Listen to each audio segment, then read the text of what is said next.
First, I want to say thank you to all of our hosts today and yesterday, and to Peter for inviting us on this trip. It should show.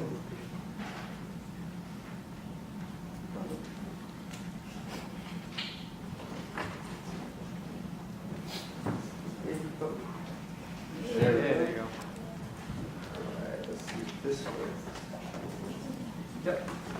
Okay, so my name is Adam Leonard. I'm from BlockEx. BlockEx is a digital asset exchange platform for the creation, issuance, and exchange of digital assets. Most people would have heard of would have heard of Bitcoin. It was the first digital asset, and it was built on top of the Bitcoin blockchain. BlockEx is, Bitcoin is a digital asset framework. So I'll throw out a lot of terms as we go. Hopefully, these are terms you guys have heard in the past. If not, please raise your hand. So the BlockEx digital exchange platform is protocol agnostic, meaning we can work with any of the blockchains, whether it's credits, Ethereum, Bitcoin, to create these assets and to trade these assets. BlockEx also has a financial services arm where we work with financial institutions to create traditional financial assets on top of blockchain to issue and to trade on the BlockEx software, BlockEx platform. Some of the high-level features of the platform is it's high-frequency trading capable. We have a full brokerage software suite. As Jonathan was mentioning, their company is fantastic. They built their own technology, but the majority of the brokers out there, they white label their brokerage platform from somebody else.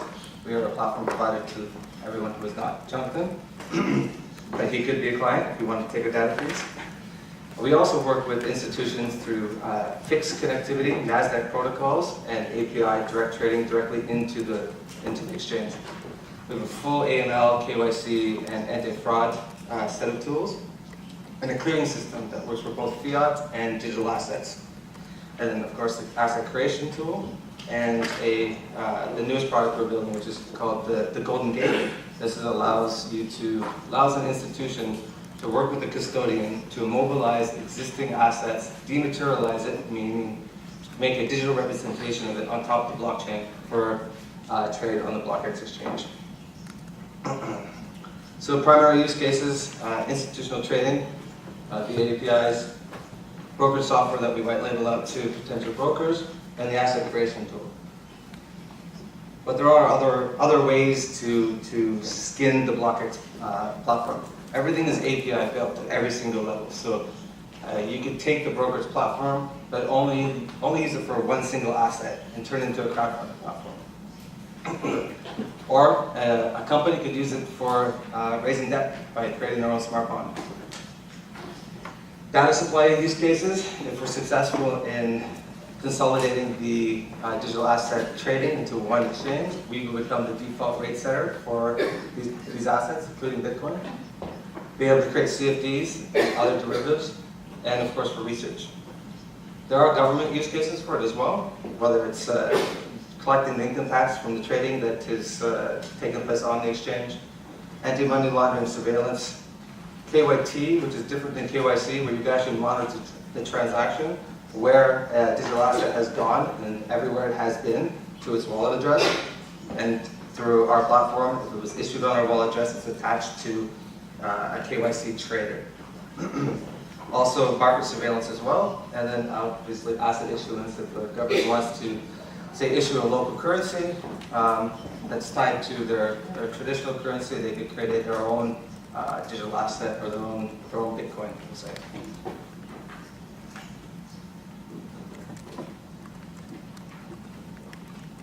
Yeah. So what is a digital asset? Everyone has heard of Bitcoin.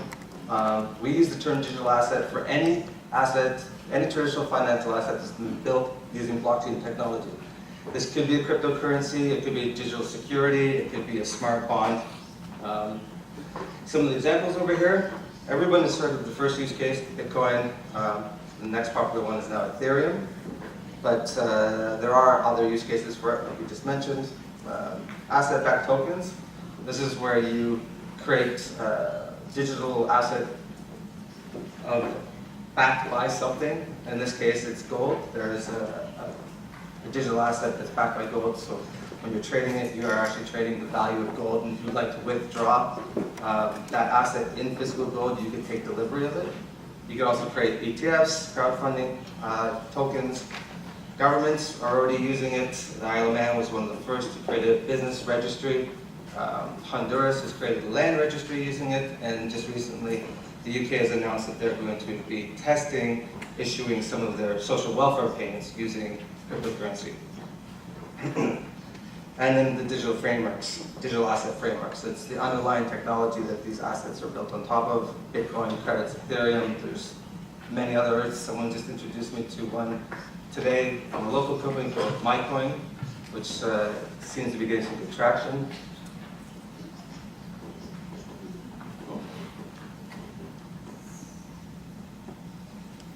So what are the benefits of blockchain? Using blockchain to create an asset is one of the main benefits we see is you can automate a lot of the corporate actions.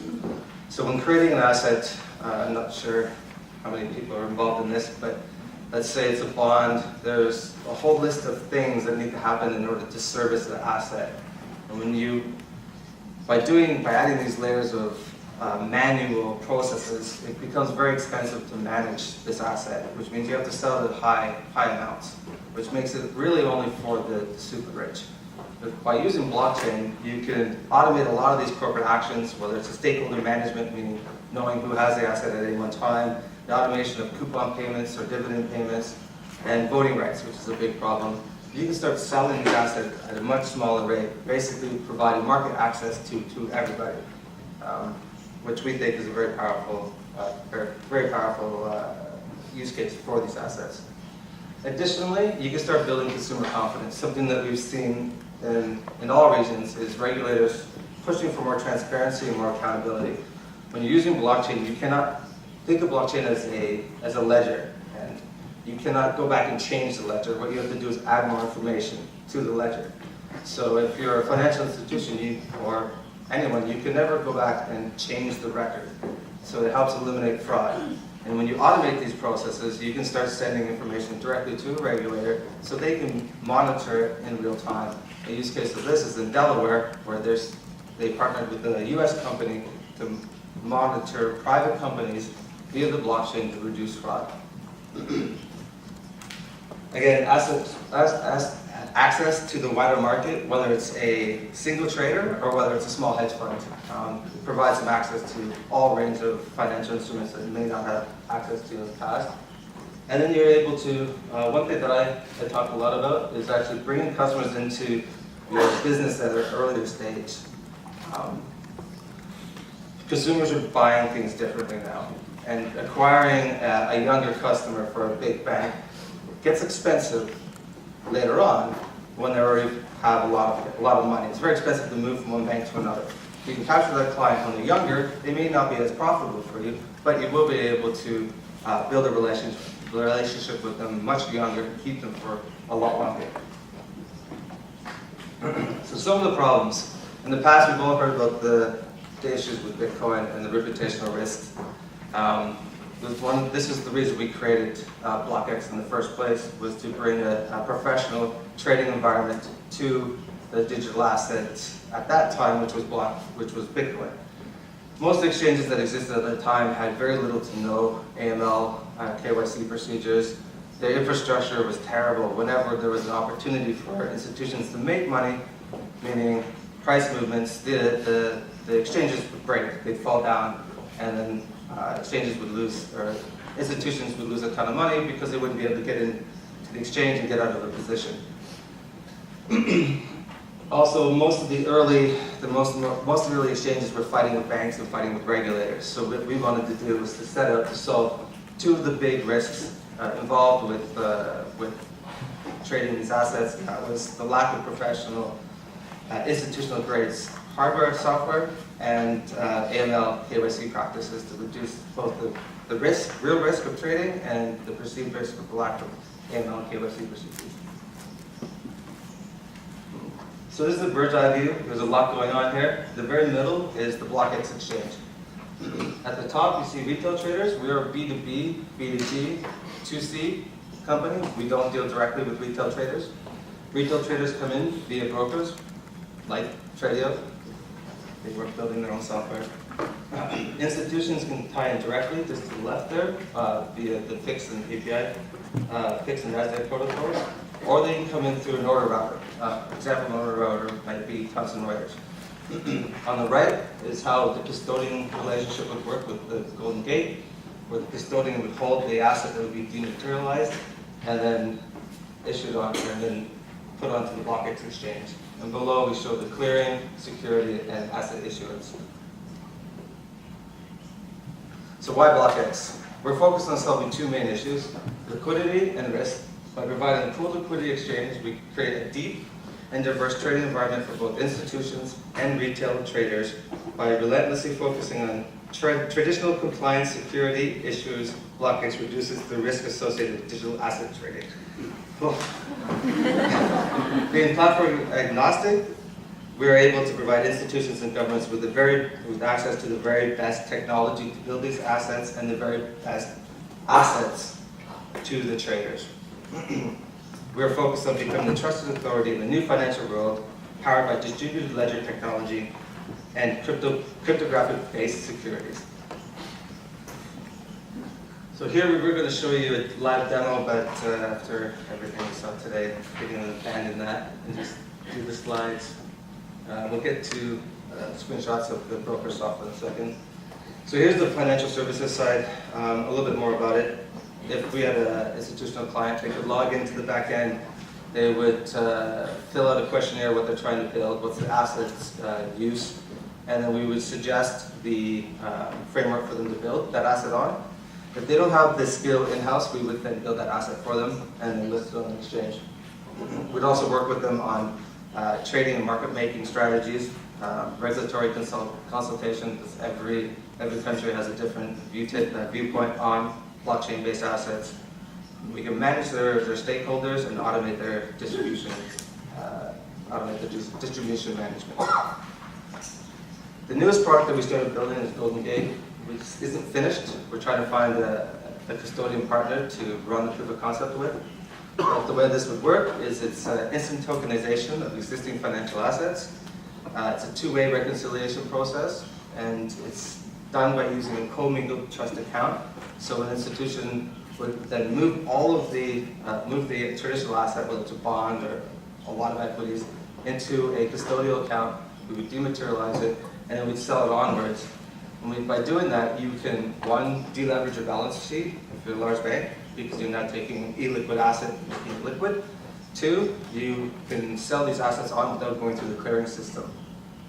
We are the clearing system in this case.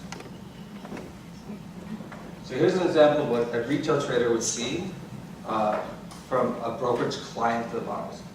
We do have copy and social trading. It's not as advanced as Tradio, but that's mainly because with these assets, they're easy to manipulate the price.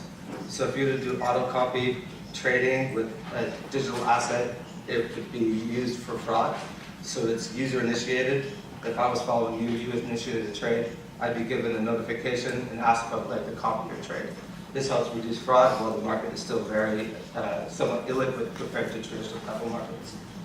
We have advanced order types. The one that we're most excited about is the leveraged trading. It's a real leveraged trading product. All trades that happen on BlockEx is real. There's no VBOOK, there's no synthetic trading, which means the leveraged trading is also real. So it's fully capitalized. An institution knows if they're trading with the retail trader on the other side, that the trader's funds are actually exist. They're sitting somewhere. Is that a question? No? Oh, okay. So we have a marketplace as well. So when you become a brokerage client of ours, you have to provide a bunch of KYC information. This is all the same KYC information that a bank or payment processor would ask you for. So we put this online into a tool and then turn it into a marketplace. So we have integrations with different PSPs, banks, maybe identity companies. And the last thing you want to do as a broker is fill out this paperwork 10 times a week. It's a lot of paperwork to fill out. And the last thing that a PSP wants to do is try and get in touch with all of our clients. So we have a two-way communication there. A broker will see all the different PSPs. They'll be able to do a one-click application and then all of their KYC information. and trading history is forwarded on to the PSP, making it a lot simpler to apply for new MIDs, new bank accounts, and new fraud tools. Something that's really important is protecting traders. So we've implemented regulation where regulation doesn't exist. If you become a broker or a BlockEx, you have to hold all of your traders' funds with a financial institution in a trust account. We don't have access to the trader's money. The broker doesn't have access to the trader's money. If anyone goes bankrupt, traders get their money back. This does cause a liquidity problem for the brokers. To solve that, we funnel their profit in real time down to their operational bank account. And when a trader needs to do a withdrawal, this is the only way that a broker can interact with this money is they can approve a withdrawal to the trader. So the type of clients that we are trying to work with and are working with, on the broker side, we're looking for retail brokerage clients like Tradio. On the institutional side, we're looking at high-frequency trading firms, hedge funds and banks. Some of the people we're talking to are Standard Chartered, BNP, Clearstream, amongst others. And then also we can work with governments, companies like Thomson Reuters on smart routing, DTC, and things like that. And the next slide is not going to show up. So that's BlockEx, and if you have any questions, please let me know. That's it.